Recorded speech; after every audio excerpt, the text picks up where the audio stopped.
Shri Venkateswara gold తాకట్టులో ఉన్న మీ బంగారాన్ని విడిపించి కొనబడును.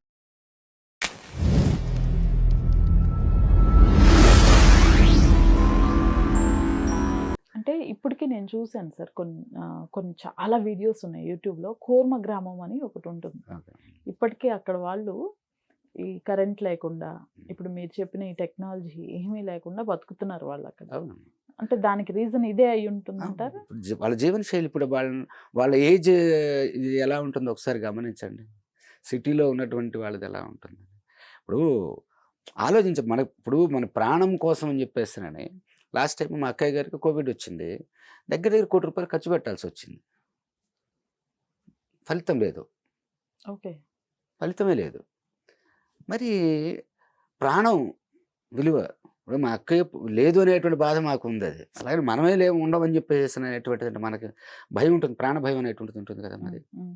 కానీ ఇది ఇది ప్రాణాంతకమైనటువంటిది అనే విషయము తెలియక ఇదే గొప్ప ఈజీనెస్, కంఫర్ట్ అని చెప్పేసి వెళ్తున్నారు. హ్మ్.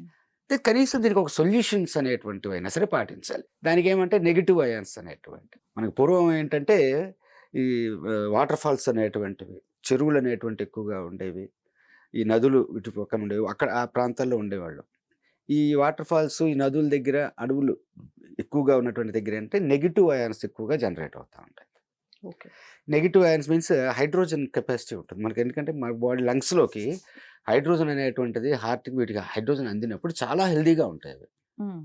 అలా కాకుండా ఈ ఫార్మాల్డిహైడ్ అనేటువంటిది వచ్చింది అని చెప్పేసి అంటే జనరల్‌గా ఫార్మాల్డిహైడ్ అంటే అది ఎక్కడ వాడుతుంటారంటే బేసిక్‌గా మనకి ఈ సోఫాలు అంటించేటువంటి దగ్గర గమ్ వాడతారు చూసారమ్మా అవును. సొల్యూషన్. అవును. దట్ ఈస్ అవును. ఫార్మాల్డిహైడ్ కలుపుతారు అందులో.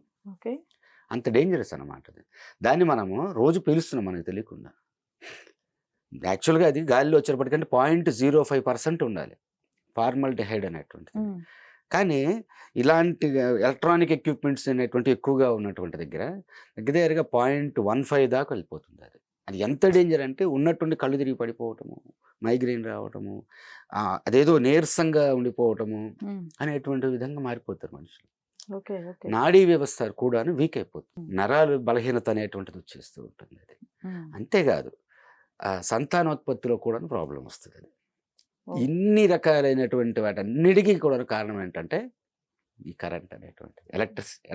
ఎలక్ట్రానిక్ కంప్యూటర్స్ అని చెప్పేసి అంటాం అన్నీ చేశారండి. అది ఆల్ సాధ్యమైనంత ఎలక్ట్రికల్. మటికి వాటికి దూరంగా ఉండటము. హ్మ్. లేదు కనీసము మార్కెట్‌లో దొరుకుతాయి అవి. నెగెటివ్ అయాన్ జనరేటర్స్ అనేటువంటివి దొరుకుతాయి. ఓకే. అది వోల్టేజ్ మల్టిప్లైయర్స్ తోటి చేస్తారు అది. కనీసం అదైనా పెట్టుకుంటే మనకు కొంచెం సేఫ్. ఎందుకంటే అవి ఈ పాజిటివ్ అయాన్స్ అనేటువంటి వాటిని న్యూట్రలైజ్ చేస్తాయి. నెగెటివ్ అయాన్స్ అనేటువంటివి. హ్మ్. హ్మ్. సో, కనీసం అదైనా పెట్టుకుంటే కొంతలో కొంత సేఫ్ అనమాట. ఆల్రెడీ కొన్ని మార్కెట్‌లో ఉన్నాయి. ఎయిర్ హ్మ్. ప్యూరిఫైయర్స్ అని చెప్పేసేసని అవును. అవును. అందులో ఏంటంటే హెపా ఫిల్టర్స్ తోటి కాకుండా నెగెటివ్ అయాన్స్ తోటి వస్తాయి. ఓకే. యాక్చువల్ అంటే ఈ నెగెటివ్ అయాన్స్ అనేటువంటివి పాజిటివ్ అయాన్స్‌ని న్యూట్రలైజ్ చేయటంతోటే కాకుండా ఇవి హ్మ్. గాలిలో ఉన్నటువంటి ఈ డస్ట్ పార్టికల్. ఉంటుంది కదా! అవును. డస్ట్ పార్టికల్స్‌ని క్లస్టర్స్‌గా మార్చేస్తుంది. ఓకే. ఒక ఓ 2, 300 డస్ట్ పార్టికల్స్‌ని ఒకటిగా మార్చేయడం వల్ల అది బరువెక్కి కింద పడిపోతుంది. రైట్. దానివల్ల గాలి ప్యూర్‌గా ఉంటుందన్నమాట అది. రైట్. రైట్. కొంచెం ఆస్తమా ఉన్న వాళ్ళకి, డస్ట్ ఎలర్జీ ఉన్న వాళ్ళకి అది పెడతారు. హ్మ్. కానీ వాళ్ళ కోసం అనేటువంటిదే కాదు. మనం ఎక్కువగా ఎలక్ట్రానిక్స్ ఎక్విప్‌మెంట్ అనేటువంటిది వాడుతూ ఉన్నాం అనేటువంటి దగ్గర ఆ రూమ్‌లో కూడాను దాన్ని పెట్టటం వలన స్టాటిక్ ఎలక్ట్రిసిటీ అనేటువంటిది కూడాను ఈఎస్‌డి అంటారు. హ్మ్. ఎలక్ట్రోస్టాటిక్ డిశ్చార్జ్ అనేటువంటిది దాన్ని కూడాను సేవ్ చేస్తుంది. అట్ ది సేమ్ టైమ్ ఈ పాజిటివ్ అయాన్స్ అనేటువంటి వాటిని కూడాను అది న్యూట్రలైజ్ చేస్తుంది. కనీసం అదన్నా వాడుకుంటే మంచిది.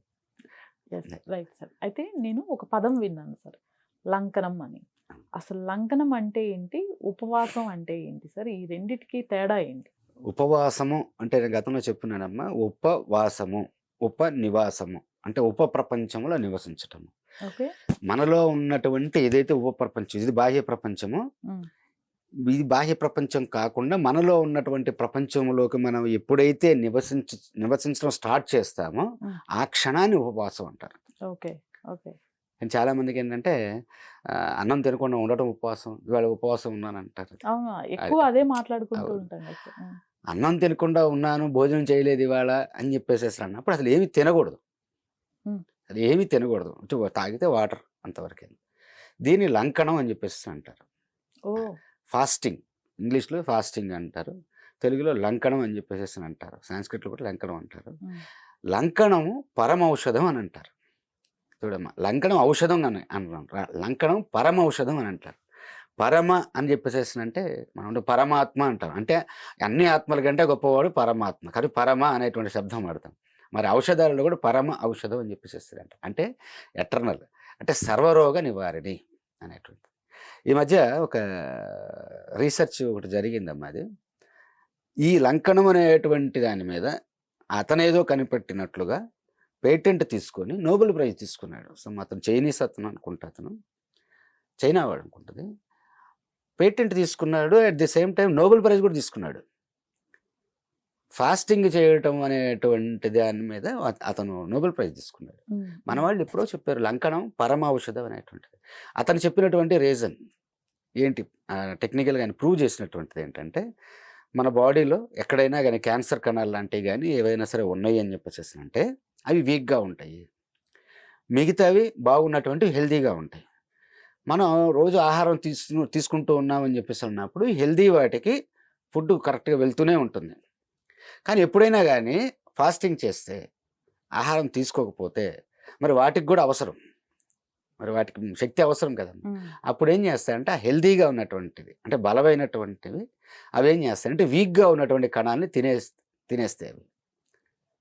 దానివలన ఆ జబ్బు అనేటువంటి తగ్గిపోతుంది, ఆ క్యాన్సర్ ఇంకొకటి తగ్గిపోతుంది. చెడిపోయినటువంటి కణాలు అవి ఉండవు, హెల్తీగా ఉన్నటువంటి కణాలు వాటిని తినేయటం వలన. సో దీనివల్ల ఏంటంటే వారానికి ఒకసారి కనుక ఫాస్టింగ్ అనేటువంటిది చేయటం వలన, ఏమీ తినకుండా అవసరమైతే ఉట్టి వాటర్ అనేటువంటి తాగుతూ ఉండటం వలన ఆ చెడు అనేటువంటిది శరీరంలోంచి వెళ్ళిపోతుంది. జబ్బులు అనేటువంటివి ఆటోమేటిక్గా మెడిసిన్స్ వాడకుండా తగ్గిపోతాయి అని చెప్పేసి అన్నాడు. అదే వాడు చెప్తే నోబెల్ ప్రైజ్ ఇచ్చారు. మరి మనవాళ్ళు సనాతన ధర్మంలో చెప్పబడింది లంకణం పరమ ఔషధం అని చెప్పేసి అనేటువంటి మాట. సో వారానికి ఒకసారైనా కానీ ఉపవాసం అనేటువంటిది కనుక ఉంటే ఎటువంటి జబ్బులు అనేటువంటివి ఉండవు. ఇదేనమాట, ఇది లంకణం అనేటువంటి దానికి, లంకణం పరమౌషధం అంటారు. కానీ ఉపవాసం అనేటువంటిది పరమాత్మని మనం దర్శించుకోవటం, మన శరీరంలో మన లోపల ఉన్నటువంటి పరమాత్మను దర్శించుకోవటం అని చెప్పేసి అంటారు.